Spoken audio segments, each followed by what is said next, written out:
Live, coming to you from the dirty South Winston-Salem, North Carolina. How y'all doing this evening? Yeah, Zach left us a note early. I guess when I set this up, is it Sunday? This time change is killing him. Yeah, I was 8 o'clock Sunday. I was in Virginia somewhere close to my hometown, making my way back. So hopefully I get some friends in and talk about the weekend, uh, which I have a lot of good things to say. I had, this past week, just kind of came up on me fast. Like I kind of forgot what weekend it was. Forgot to tell my parents I was going out of town, and just kind of came up really, really quick. I was on the cusp of not going, between adulting, and I figured I could do both if I'm, I just, gotta be tight with things. Still moving on, and I just used money set aside for card shows. I've talked about that before. Even used that money for hotel room. So trying to do the right thing, and I felt like it worked out, and that was my deciding factor. I don't know how long it'll be on tonight. I literally, it was almost like the national hangover. If you've never heard anybody talk about it, I don't know if it's the travel or what. I did drive. It's an 8-hour nonstop drive. So I did it in right around 9 hours. I pee a lot. I drink a lot of water. So it's hold it as long as I can. Great traffic on the way up and back. I hit a little snag just south of DC, but man, beautiful weather. I really enjoyed once I got up where my navigation, like I talked about it Saturday, what's going on. Getting to see some historical sites, revolutionary sites. I'm a huge Revolutionary War history guy, so really like that type of stuff. Just it's a lot of history between here and there anyway. But I've never been to Philly outside of the airport, and still haven't been to Philly for real. I mean, what's up, Reese? Great meeting Reese finally, other than just talking through a computer. I've had him on my channel before where we've talked. That's been a few years now, but getting to hang out with him for a couple of days, learning a little bit more about him, and helping him find some cards for his little one. So it was fun in that. And I'll get more into that. So weekend, I did show off Wednesday, a nice little stack.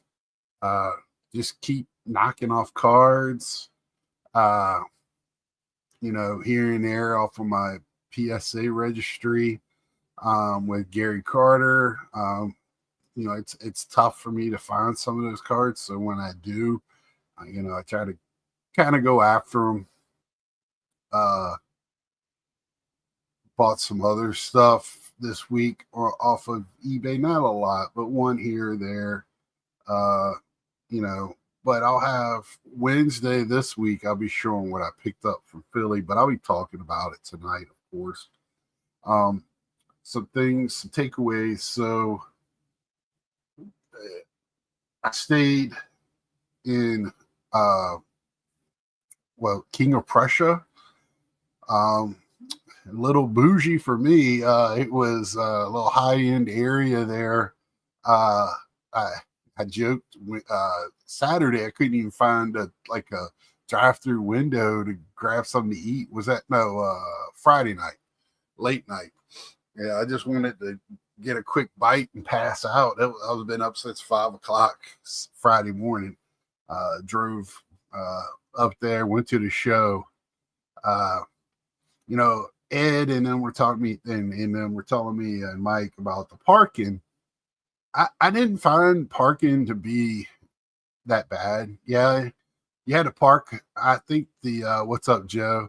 I think the first I got there Friday around 3ish. And I mean, I had to park a little good ways away. There's plenty of parking, but you might have to walk a little bit.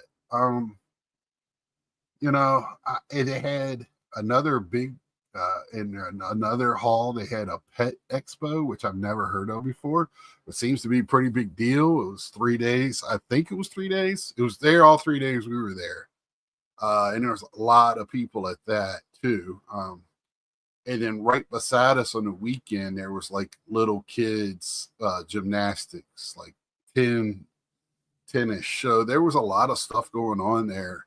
And I still felt like the parking was okay. It was, people were, hey, what's up, Ryan? I got, hey, Ryan, by the way, our cards are on their way back. They might be at my P.O. box. So you did well again. I did not. And I'll be showing that on my other channel, but I'll post it on here with a link to go see it. So, because it's non-sport, by the way. So I got there, checked in, went over, nice, easy drive, 10, 15 minutes over where the show was. Plenty. Once I learned my way around, Target was right there, place Wawa, everything you need. And I'm getting somewhere when I get to all of this. I'm gonna make some connections for you. And then I went in, and what's the number one thing if you watch my channel I'm always talking about is restrooms. I think they had plenty of restrooms. There was no waiting. From what I saw, there was at least 3 sets of bathrooms to go to, and there might have been more. And the one up front was rather large. And then they had 2 concession stands, and that seemed to handle the crowd, and they never ran out of food. Saturday, their line was a little backed up. And the reason, and I'll get to why I'm talking about all of this. So, and it seemed they handled everything just fine. People coming in, they had plans for everything. And why am I'm telling you why I'm getting to this. Because the same people that are running the Philly show, they are doing Chantilly, are the same people now that are running the National. I think it's a learning.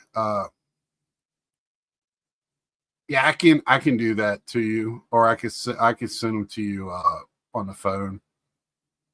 Well, I'll get them to you tonight after the show.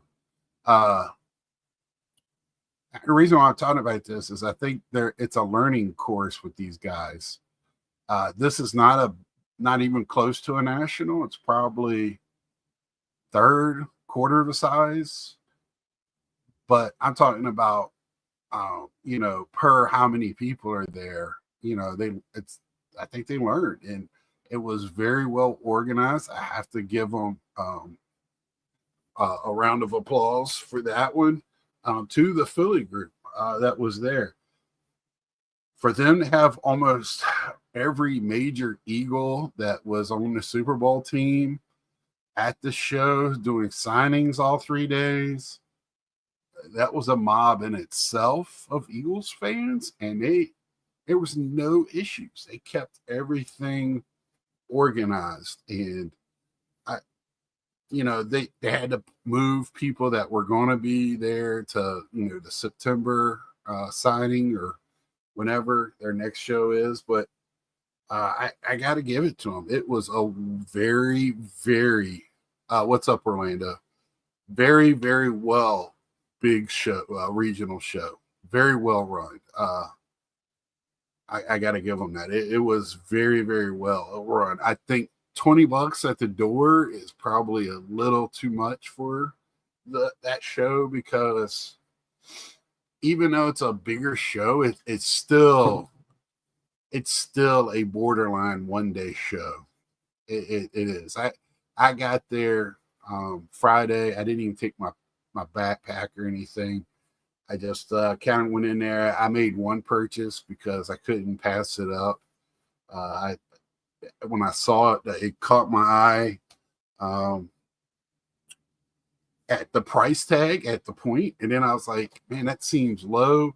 I looked it up, and it was already priced lower than comps, and it looked really good. It was I believe, I'm sure Orlando, if still in here, can correct a 33 Gaudi, and it was in a 2. I got it still in my backpack. I haven't unpacked yet. Like I said, I felt like I had hangover, the national hangover. Didn't work today. And they had it priced at 200. I looked at the comps. 225 was where several of them were at. Offered 175. He countered with 180, and I already had my hand in my pocket on the money. I was like, even if 200, I was good.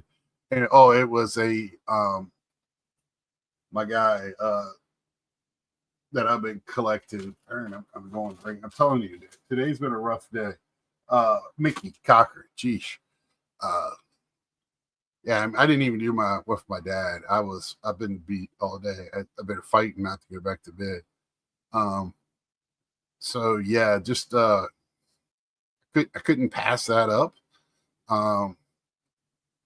Yeah, in Orlando, when I show it, it's got it's centered. The corners are a little, corners of those are frayed a lot of times. And on the back, it's got a little bit of a darker browning in the back.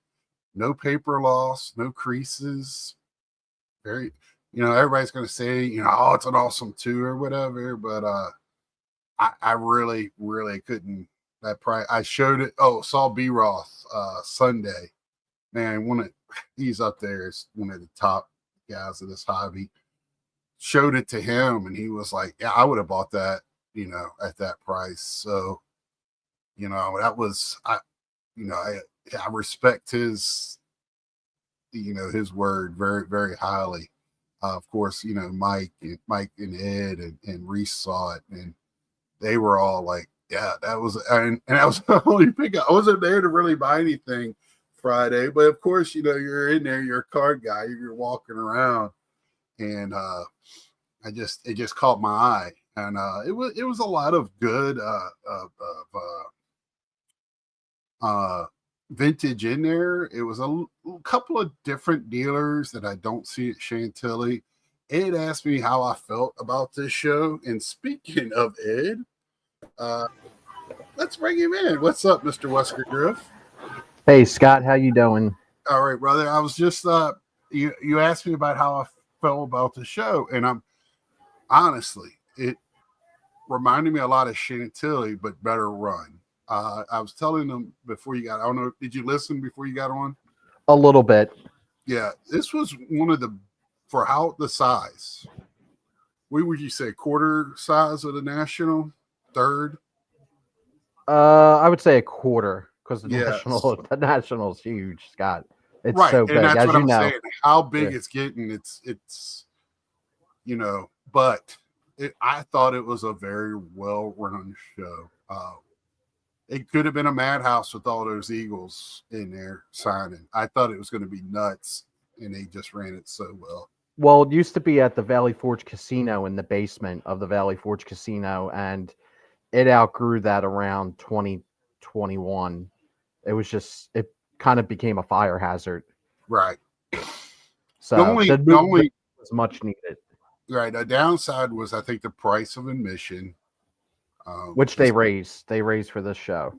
Right. But everything else, I mean, the parking, yeah, you had to walk a little bit. Orlando says hi to you, Ed, if you don't. What up, Orlando? There was plenty of parking. You might have had to walk a little bit, but there was plenty of parking. It was free. I talked about it, and everybody wants plenty of bathrooms. I'm just talking about what everybody bitches about when we go to big card shows. and there's no, they didn't run out of food, and they handled the lines great. So I gave it was an A minus. Except when the power went out on Saturday. Saturday, the power went out. It was 30 seconds, maybe, just enough for everybody to gulp, and you heard all the cases slamming all at once, because the dealers panicked all at once, which rightfully so. I was in the middle of a deal. I had a stack of cards negotiating on another card, a Cal Ripken auto. I just had a Pete Alonso auto and about 25 cards, and talking to him about a Cal Ripken.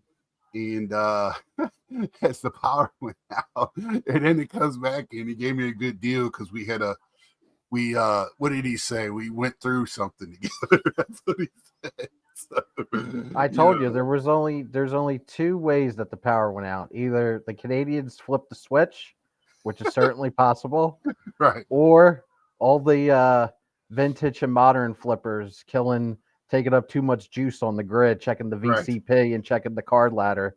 Well, they said they did come over because they wanted to let everybody know what happened. See, they even let us know what happened over the intercom. So they came back on, and they said it was the power company, fire department. They're all together talking, and it was wind. And they said it might happen again, so everybody be prepared. And they said, if it happens, do not move. Everybody stay where they're at. So they were even, they even let us. I just thought this is the same group that runs the National now. I am the National this time is going to be absolutely nuts. We know that, and so that's kind of. Unless things are out of hand, like how hot it is, we know how hot it's going to be because it just can't handle that many people breathing all at the same time in there. So that we know it's going to be hot, but we talked about Sunday. Jesus, that's a legitimate concern though that I've been expressing. I think the last 2 years with the National. Mm-hmm.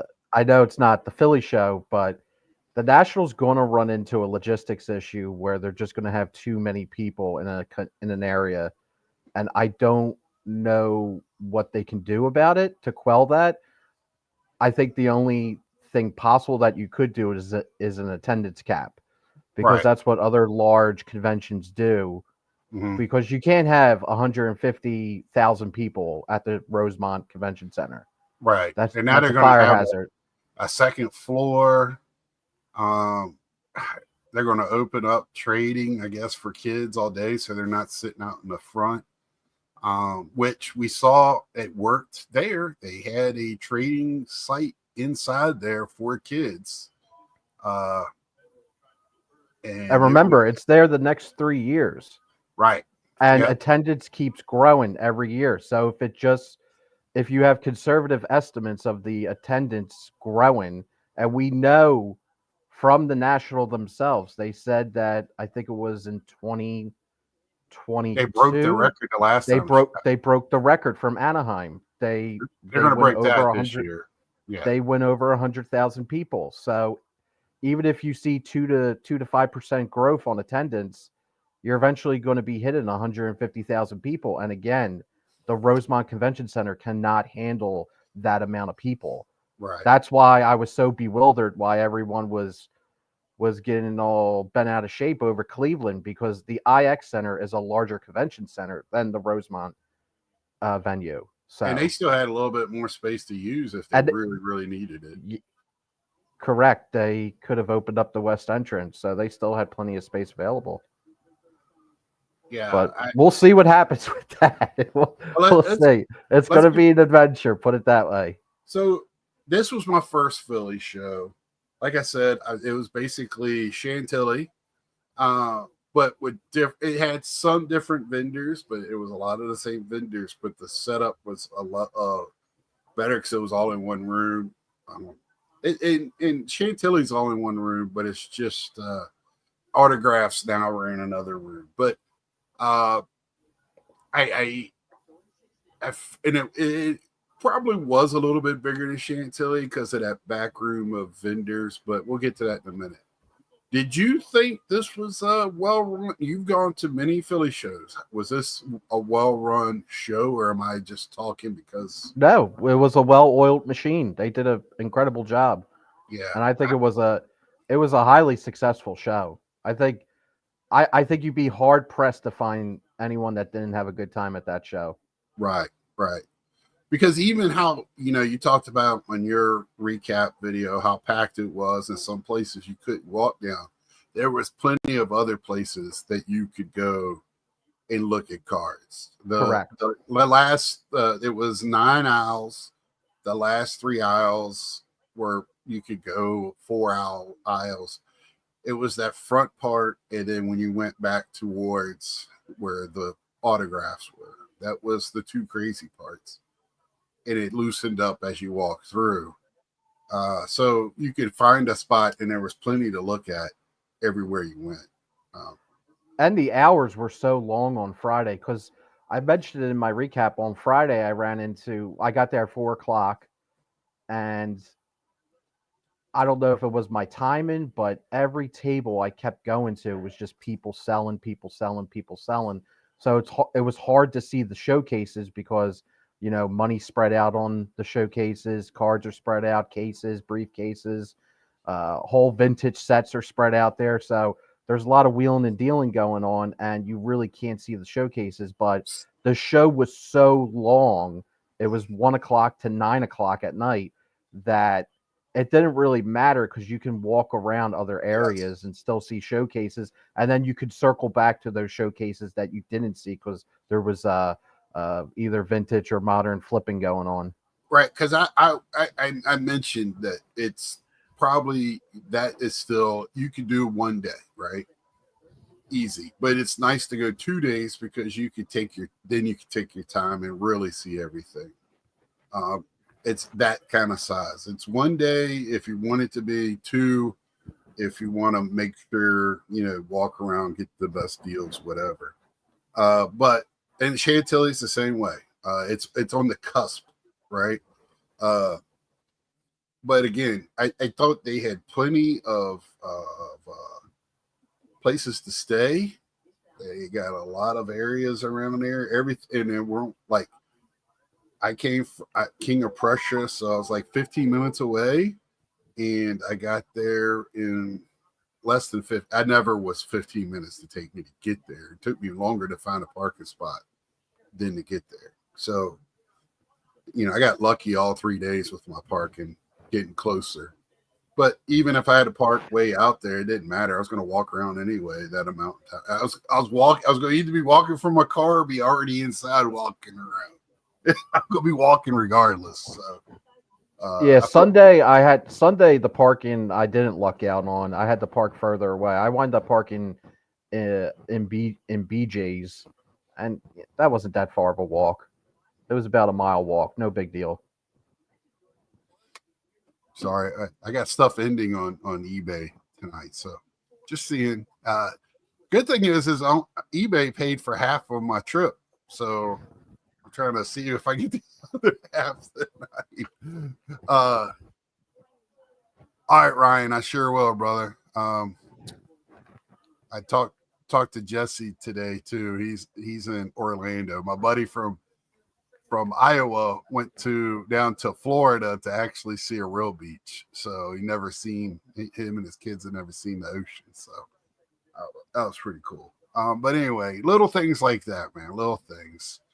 I mean, I got a little emotional seeing Brandywine and being in Valley Forge, and y'all didn't. That casino in Valley Forge is humongous. Holy shit.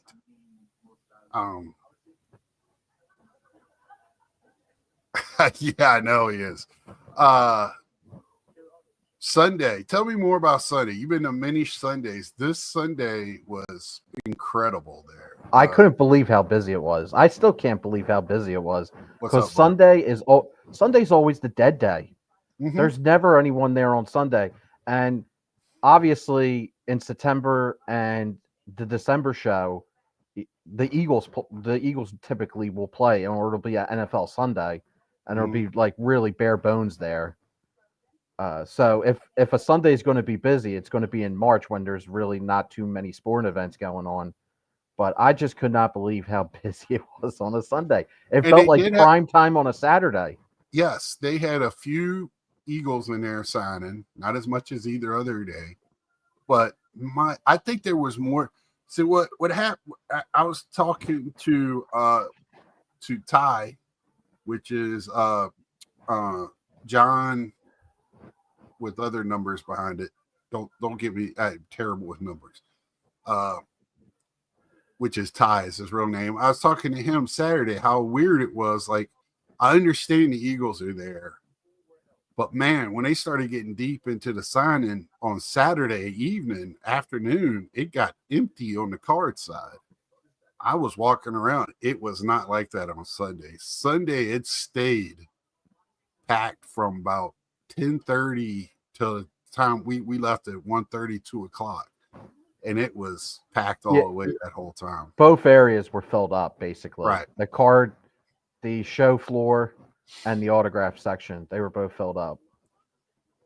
And if anybody's wondering, IRP gets to watch this. I did get a cheesesteak from the area, so I feel like I did what I was supposed to do. I got to talk about the food a little bit. It was good. Mike and Ed steered us to the right place. The biggest cheesesteak there, it was just their regular, and it was. I Yeah, you mean, got a I lot of couldn't bang for your finish it buck. off. I couldn't finish it all. So that'll tell you right there. Let's see. Do you think people avoided Saturday? Think it would be a mob scene for signing so more people came on Sunday? I have a theory, Reese, and I was going to ask Ed this. So I noticed up there a lot of things are closed on Sunday. A lot of places are closed. Is that a normal thing? Is that a law? What's Yeah, most places are closed on Sunday around right? here. And I think places were open on Saturday, and like Ed said, no real sporting events going on. I don't even know if the Flyers played or not, but that's what you had. I think on Sunday was, Saturday, even, Johnny and Jenny got to go play soccer or whatever. And I bet you some people were sneaking over from the pet thing or the gymnastics thing as well coming in there. So, it was, and again, Friday was a lot of old white dudes, but man, the weekend hit, it was a lot more families. I always want to see what demographics are actually. Me and Ed talked about it. Ed's looking to see who's buying and selling. I'm trying to see what the demo is. I want to see if it's because I want to see how we can grow as a collecting community. I can give a shit if Fanatics grows 10%.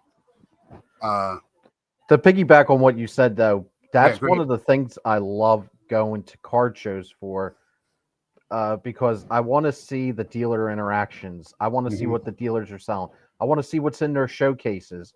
I want to see what uh, walk ups are doing. People that are walking up to these dealers' tables. I want to, if they're selling or if they're flipping, I want to see what they're selling. I want to see what they're flipping. I want to see how much they're trying to get. Like, I just enjoy those type of interactions because you can't get that anywhere else. And, And you and you not freely get to see what's going on in the card space when you go to these shows. and I do want to talk a little bit now that we got back to this, and I want to talk about it earlier with the selling that was going on. Like you said, it did seem like Friday it was one way going towards the dealer. Saturday it was everything, and I could tell you, I think dealers have recognized that. Hey, I can't let money walk away because there's too many other tables that money can go to. So when you walk up and they are doing deals, they will move everything. I had a dealer stop to sell me something. They know the opportunity to go at other tables that are there. So they want every dollar they can get.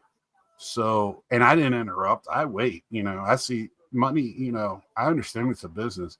And I just feel like, because it used to be an issue where you can go to a table, a lot of dealers are working by themselves, or it's just two of them, and only one of them it's actually theirs, and the other one's helping. So you got to talk to the person. It's actually their table. I did have cases moved and cards moved for me. So that's how. And there definitely was a lot of families there, and I attributed that to the Eagles being there because people want to get autographs and photo opportunities with them, but also the TCG. Right. TCG is I definitely was going to bringing in get to more that. and more families, which is really cool to see because The it new is kind of a family Pokemon- affair. The new Pokemon just dropped like a week ago, and the only reason I know that is because I was in a GameStop the day it happened. And you think baseball cards or whatever, people were lined up outside like it was a shoe day. I used to sell shoes, and that Pokemon was everywhere at the new stuff, and there was that stuff was going, and the enthusiasm it was a lot of enthusiasm for TCG, and that's fun to watch. I don't care what the enthusiasm is for. I talked to my day, and I swore I wouldn't tell you guys this. It was fun to watch the Eagles fans. It was fun for me to watch the Eagles fans. As much as I can't stand the Eagles, to be there and the team won a Super Bowl, and you don't know when as a fan, you might not see that again. There's Daniel. We were talking about him. That's what I was saying prior to the Philly show. I said, dude, the vibe.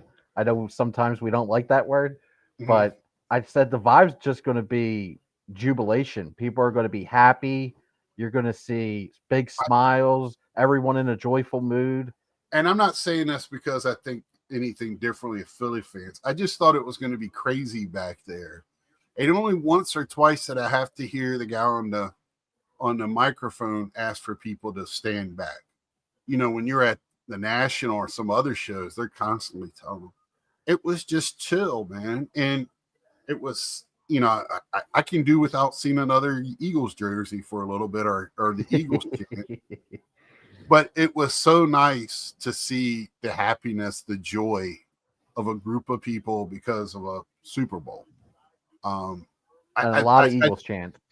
Yeah, I dug it, and I wasn't going to let y'all know why I was there. That I was happy to see that, and nobody burnt down anything or tore down light poles or anything, but it was nice to see. And honestly, not to throw any shade, but I think the majority of the disruptions were from the New York region, because if you heard on the PA system multiple times, that guy got on there and said there were several cars blocking fire exits and fire doors. Right. And almost every time when he read the license plate, it was always a New York license plate. Well, Saturday, New York tags. Saturday, they had a call quite a bit. After Reese left, I was there by myself, walking around, talked to a couple of dealers that I recognized from now when it shows up and down the East Coast and Nationals. It was people getting blocked in because people were parking wherever they could, man. And and I understand people don't want to walk and they don't want to park in a real spot, but that's what was going on. People found a spot, park. People were getting up on the grass. That was the way it was. But I think the one car got towed though, because they said the fire marshal was there and the car was hooked up. So somebody from New York got their car towed. Yeah, because it was fire truck like on site the whole time, all weekend, I think. Because it was so many cars and people there for all this stuff going on. But the TCG thing, circling back to that, yep, it is really, really cool to see. And I like to see when it's just not. I like to see like different demographics at the card shows, because that's always like, I feel, a great sign for the hobby. Go ahead. Yeah, I'm sorry. And the thing I think about, especially in regards to like Pokemon, is like people my age, like I was a kid when Pokemon came out, so I'm that first generation that was exposed to Pokemon when it originally debuted. And a lot of people my age have kids. And the cool thing about most TCG is it doesn't even have a gender barrier. So Mhm. usually the mom and the dad are both equally into it, and Yeah. then they get the kids into it, and they're all going and enjoying. Yeah. So that's a unique that's something unique that doesn't necessarily translate to sports cards, unfortunately.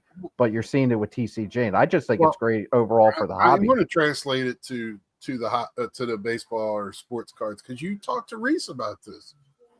Started doing with Pokemon and it transfers over. A card is a card, right? A collector's card is a collector's card. And, somebody that collects TCG, little kid, they might get into Pokemon first. But when they start playing sports and they want to watch sports or whatever, they might transition into other cards when they go to shows like this. But it was the enthusiasm, but also for me and you and others that do non-sport, these TCGs, a lot of times those tables have non-sport cards like Game of Thrones. I bought a Star Wars collector's box on the way out from a table that was primarily a TCG table. They bring in a little bit of everything, and it was a little bit of everything at this show. I can't. The one thing that I've noticed that goes for sports that I think takes up too much of the room now is memorabilia, plaques, stuff that's not autographed, but it's just pictures. I like it, but it just seems to take up a lot of space. And it was a lot of that there. It was a lot of that at Chantilly. It was a ton of that at Chantilly. I know it's collectible. I love stuff that hangs up. I might be talking on both sides, but I don't know if we need 20 different places selling the same pictures. And it seems like a lot of that was there again, but it's not a downside. It's just it's just a space eater. But yeah, I back there where most of the TCG was in that back room where they're doing the autographs. It was kids everywhere, and they were having fun. That's what it's all about. We want to have kids. Who cares what they're collecting and how they're collecting? You got to start somewhere. And if it's TCG, if it's Garbage Pail Kids, And another really cool thing I saw was there was a lot of dealers working with the kids. yes, and the moms or With, the women. There was a lot of women that were in that, Saturday especially, that were in there collecting themselves. And I got to watch what I'm phrasing so I'm not a pervert. I was watching them, but the dealers, I think, are 5 years ago they wouldn't talk to them, they would snub them, they wouldn't come out with pricing or whatever. Now they're talking to them just because, hey, they got money too. They know what they're doing. Like they do what they were doing 5 years ago, but now the dealers have opened up. It's and I'm speaking of dealers, and I want your assessment because it has great thoughts sometimes. sometimes. Most of the time. But, okay, so as long as I'm batting 300, I'm happy. Right. So that front row was a lot of the old guys that we see at a lot of shows. Chantilly, National, all that stuff. But I noticed they didn't go as many rows as they used to go. And we're getting younger dealers. Did you notice that? Yeah, the one section of the show did have a lot of younger dealers. Yeah. Which is good. That's a good thing. Yes. Yeah. New blood, new. But my one thing is kind of, are you worried about, and one of them is our buddy, he was right there in the middle. What's his name? San Diego. What's his name? Oh God, that's not my buddy. But you know what I'm talking, that type of dealer, right? Where they're hyping the big stuff. That's where I don't want us to get back where we were talking about when we're eating cheesesteaks, where your cheapest card in your on your table is 250 $1,500 bucks. bucks. Yeah. Right. I don't. We don't want to go back to that way it was at that national after COVID. We want to make sure we're it's for everyone. Yeah, we cater to all economic demographics. Right. And however and a lot of them, they do modern. They might have a few vintage. A lot of them are starting to learn, but that's scary for them. They know the modern stuff. So we want to make sure we're covered on all of our bases when we go to these shows. If it's so linear on what we're looking at, because what I really liked in this show for vintage is at Chantilly there's a little bit of this, but it was a lot more at this show. That it was a lot more loose vintage in boxes that I can look through, and like I pulled out a bunch of catchers from pre-war, and so I can have some play balls and some cards that I really wouldn't have in my collection unless I found something that I really liked about them, and that didn't, that because once they're graded and you get a number on them, they tend to jump up in price. These were very reasonable pre-war cards, and I was really appreciative of that. Somebody that some of that stuff is a little scary to me, and not scary, but I'm a little hesitant of buying it where it was just easy. It made it easy, and I thought that was good as well. And that's what I was doing on Saturday. I was hitting boxes left and right. I went from buying 2 big things to going and really buying smaller stuff, but that's the way I am, and I'll talk more about that leading up to the national on my thoughts on that. But you went in with a little bit of a plan. We talked about it. We were both looking for WNBA cards. We were both looking for some older non-sport stuff, military cards, things like that. I went in looking for WNBA just because Prism was recently released. Mm-hmm. So I was hoping there was going to be some dealers that maybe had some, the Kate Money Martins in the value boxes, and there were. I did find out. Obviously, I found a few, which was great. Then I was looking for obviously anything General Sherman. Mm-hmm. Didn't see anything there. Every Philly show I go into, I'm looking for the 33 DeLong Chuck Klein at a reasonable price, which is like not going to happen. So right, we'll see if I strike at the national if I find a reasonable one. Right, I would love to get a my guy too, Mickey Cochran. They did have one there. They did have one, but it wasn't reasonable. Yeah, I thought it was reasonable.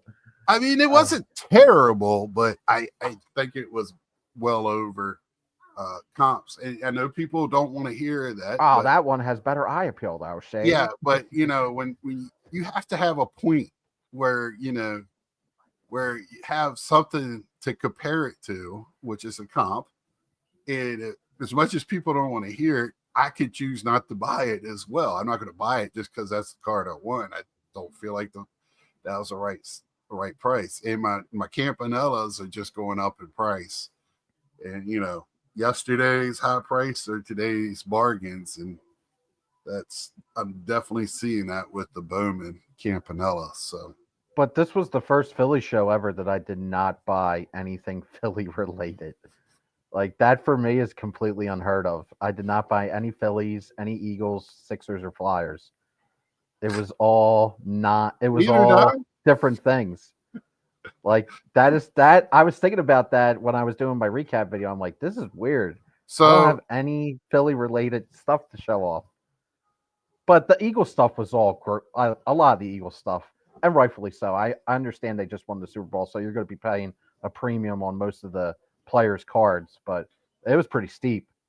I saw a Will Shipley green Prism autograph for like $60, and he's the 3rd string running back. So I'm like, you know what? I think this show I'm going to have to pass on Eagles cards. I did pick up some Pete Alonso's at very good prices. There was more Pete's that I've seen in a long time. Joe, I probably did because there were several tables that had hockey. Hockey was represented. I can't say well represented, but it had a show in there. The vintage that was there is the same vintage guys that are at Chantilly. I did notice that. But the same guy that's usually at the National with all the new young, modern young guns and future star autographs, he was there. And I don't know, and you might be just giving me just some name, you just throwing up letters. I don't know. But you did ask if we saw any weird, or did you guys witness any interesting interactions? Oh boy, where to start? I heard a lot of weird stuff, maybe not transactions, but I did buy fudge. We all bought fudge. We all went to the show buying fudge and looking for some guy that sold beef jerky. But well, again, with my conspicuous timing, boy, I'm like a magnet for some of the craziness. It has to be my aura. That Hall of Shame magic, I guess. But friggin', I'm at a dealer's table, and this guy just was speed walking to the dealer's table, making a beeline right for it. Plops down I think it was either a Pelican case or a briefcase, and lo and behold, he claimed 50 grand was in there, and he opened it up, and it was just stacks of cash, rolled up hundreds, all 50 grand, man. 50, and he was advertising it pretty loudly. Right. Like, situational awareness in this hobby is sometimes tone deaf. Right. I wouldn't be advertising that you have 50 grand in your I'm just your Pelican case. I'm waiting for people to get robbed because that's happened at the Philly show before. Unfortunately, it has happened outside in the parking lot and stuff. Breaking into cars and apparently a couple clipping on the table. People clipping boxes and stuff. It has happened recently.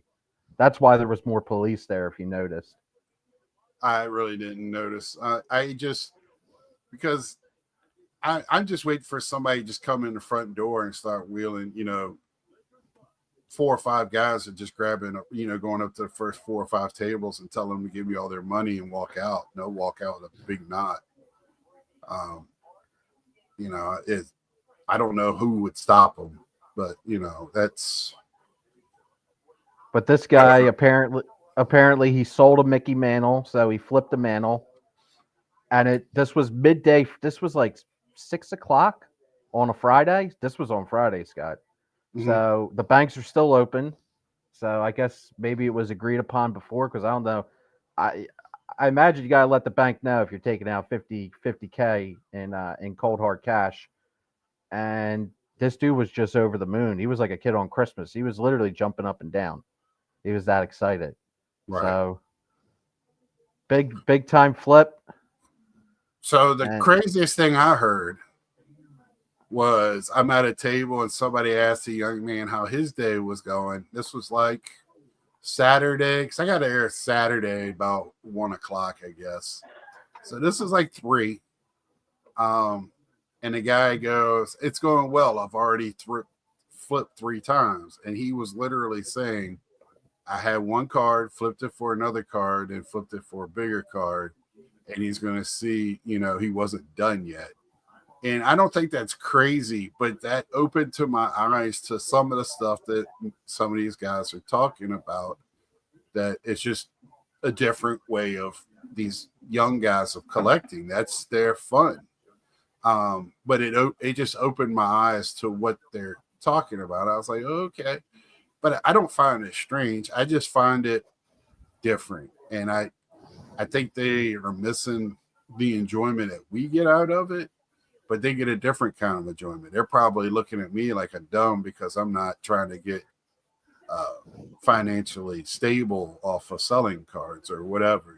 I'm just a dumb old guy. Well, we do it as a hobby. Yeah, yeah. And We're their hobby, collectors, son. well, their hobby is flipping. I mean, that's part of the hobby as well. So, it's just a little bit different at shows with that mentality now. And And they I try, and the winning, they have to win. We made fun at one of the tables when a guy gave me a pretty decent deal on a card that was already at a good deal. I was like, I gotta win. I think, weren't you standing I there? said that. I said Oh that. yeah, I'm like, well, come on, knock off a few more dollars. My yeah, boy from the Dirty South got to win. yeah. Gotta have a win. So He did.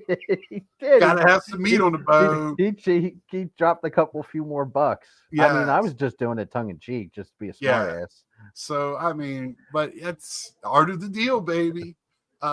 When you're within, you gotta have the art of the deal. So, um, yeah, I can't. There was a lot of that going on. There was like I It was saw. a fun show, dude. Yeah, It was fun. You didn't hear. it was entertaining watching a lot Yeah, of these transactions go down. And like, I did hear some dealers late Saturday and Sunday getting frustrated because people are coming in trying to sell them stuff at comp.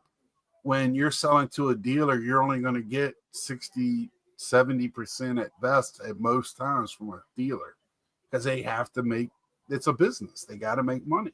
they're the ones They're not setting up. They're the one paying the show right. fee, A lot the of them, table that's their fee. job. It's,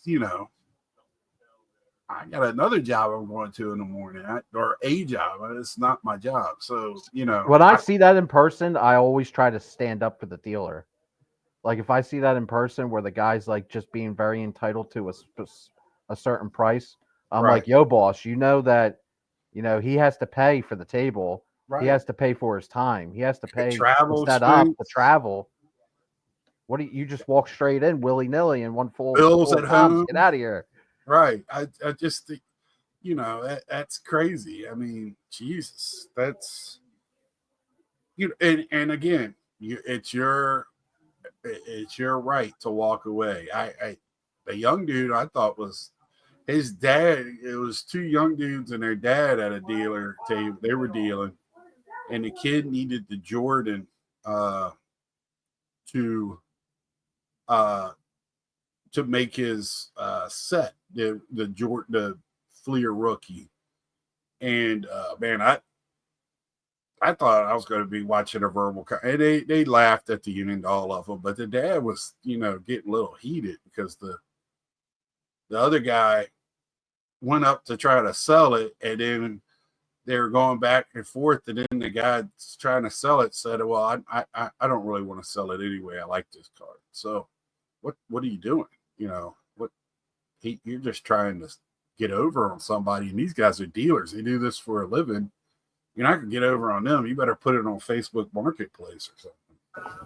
I did see a guy on Sunday. He had a stack of Nolan Ryan rookies. Must have been about like 20 of them, all in the card savers and with a rubber band around them. And he was looking for big bucks to sell to the dealers, and the dealers obviously they get the glasses out, the jeweler's loops, the magnifying glasses to look over each one. So that was interesting to see that go Yeah, down. because if they get them graded, that's they're either going to lose money or have a good day. So and I did see a lot of these. I've said it before. I didn't see it as much as I used to. I think some of the dealers are understanding it's not a good thing to put like book price and my price on cards. I did see a little bit of it, but I just think nowadays that's just not a good look. And and putting raw cards and you're putting EX to MT at a price and stuff like that. If you think that's what it is, then get it graded. That's ridiculous. So, but you have There was one interaction I shared it with a few people. I didn't tell you because I know it would get your blood boiling a little bit. But this one was interesting to say the least, and it plays into my whole watch the games mantra because this is just like pure ignorance on the dealer's part. But on Sunday, walking around, and I would say this guy was about like mid-20s. So, and he was selling to an older dealer, probably in his like 40s to 50s. And this dealer didn't have like a huge setup. It wasn't one of the big dealers. It was one of the smaller ones.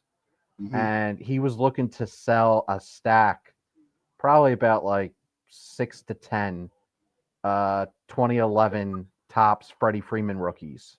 Mhm. And they looked pretty good. And one was he had one platinum anniversary in there as well. Mhm. So one platinum anniversary and a bunch of the base. They all looked really nice. He said he just got them out of a binder that he had from 2012, and he found it in one of his boxes, and he was looking to move it. And this dealer did not know jack shit. This dealer was just like looking at the cards, and he said, "Yeah, there's absolutely nothing I could do with this. I only sell the greats, and like I can't do anything with this card because this guy hasn't really done much." And I was standing there, like I was speed perusing, but like when I saw the Freemans, that kind of stopped me because I'm like, let's see how this little interaction goes. Right. And the kid's just like, oh, well, he's like, I'm not looking for top dollar. He's like, I'm just looking to move them. Like, I'll take an offer. He goes like, no, I just can't do anything. Can't do nothing at all.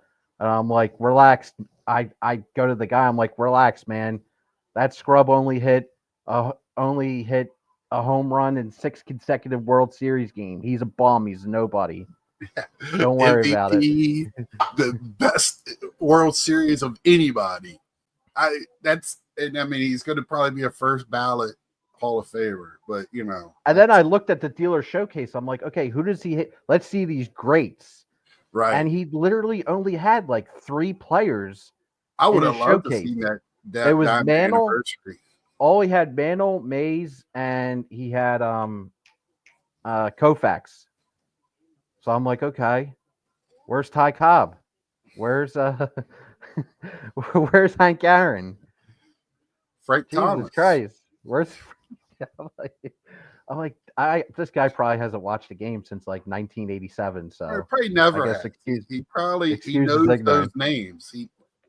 We talked about it before. A lot of these guys they know the names. Mantle. We see the same cards over and over again, and it's like you know But until that you go ties to the in. set builders do you see the other cards, and that's why I was saying at this show I really enjoyed loose older cards. Not everything was graded.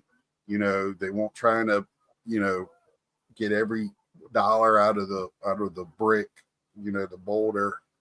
So it was just nice. I can't say it makes me want to skip Chantilly and come up there every year because it was just, and hopefully if I go to Chantilly in October, it's run just as well. That changed my mind. So, because it was a long fucking drive. It was pretty long. It wasn't You were too, saying the drive back, 8 hours I stopped at my almost. parents' house, but, I'll know next time if I drive. But that, like I was trying, like the point I was making, that ties into the whole watch the games thing. And what I mean by that, because a little bit of that got misinterpreted, I feel like recently. It's don't make hyperbolic jackass statements. Like if you're all the dealers should have probably said in that situation was, nah, I'm just not interested. I don't do this particular stuff. Instead, he has to put a dig in. Oh, I only deal with the greats. This guy's a nobody. Well, no, Right. he's not a nobody. He's a future Hall of Famer. He's an MVP winner. Like, Yep. know what you're talking about. Don't make a jackass statement He had the greatest World or be Series and he ignorant. played on one foot. I mean, this guy, that's what I said. If not watching the games and you love the history of the game and you want the greats, that was one of the greatest performances ever, if not the greatest performance in a World Series. And if you hate modern or you don't like to watch the modern game, you missed history. You had chance to be part of history, to watch history, and you decided these guys don't know how to play. Then he didn't even have Babe Ruth. No Babe Ruth in the showcase. Is he not one of the greats? Like, Or Hank Aaron. you know what I mean? Yeah, or Teddy- Hank Aaron. Ted Like Williams. baseball didn't start in 1950 and end in 1970. Okay, Right. it's just not one era of baseball. With 10 guys. Yeah, I know that. I didn't want to say anything. I wasn't going to mention it to you at the show. Because we would have walked to that table. Yeah, I knew you were going to probably want to walk over there and start a hobby succession over there. I wouldn't probably said anything. I'd have just meant like, where's all the greats? Like, hey, I'm here to get Frank Thomas and Ken Griffey. You got anything? Johnny. Yo, a lot of Barry Bonds at this show. Did you notice that? It was. There was a lot of Barry Bonds. And some nice stuff. Like, we kept saying, wondering if we, take a picture and send it to out to the Barry guy. Another one with a bunch of numbers. Because we saw some oddball stuff. Oh yeah, Nate. Yeah, I Nate. thought. Yeah, and there was a lot of oddball stuff. Period. There, I picked up yearbooks, and I can't wait. There's probably my favorite purchase. I talked to my dad about it today. I'm gonna take it to him so you can see it the next time I go up there. I spent $5, and it was probably one of my most cherished possessions. Is my dad always talks about going to minor league games, the Richmond Virginians, growing up, and they had a 1961 program, which would have been about the time my dad was going, or 61. He's definitely at those games. So, I was like, man, this is awesome. So they'll be framed going up in here. So, I thought that was pretty darn cool.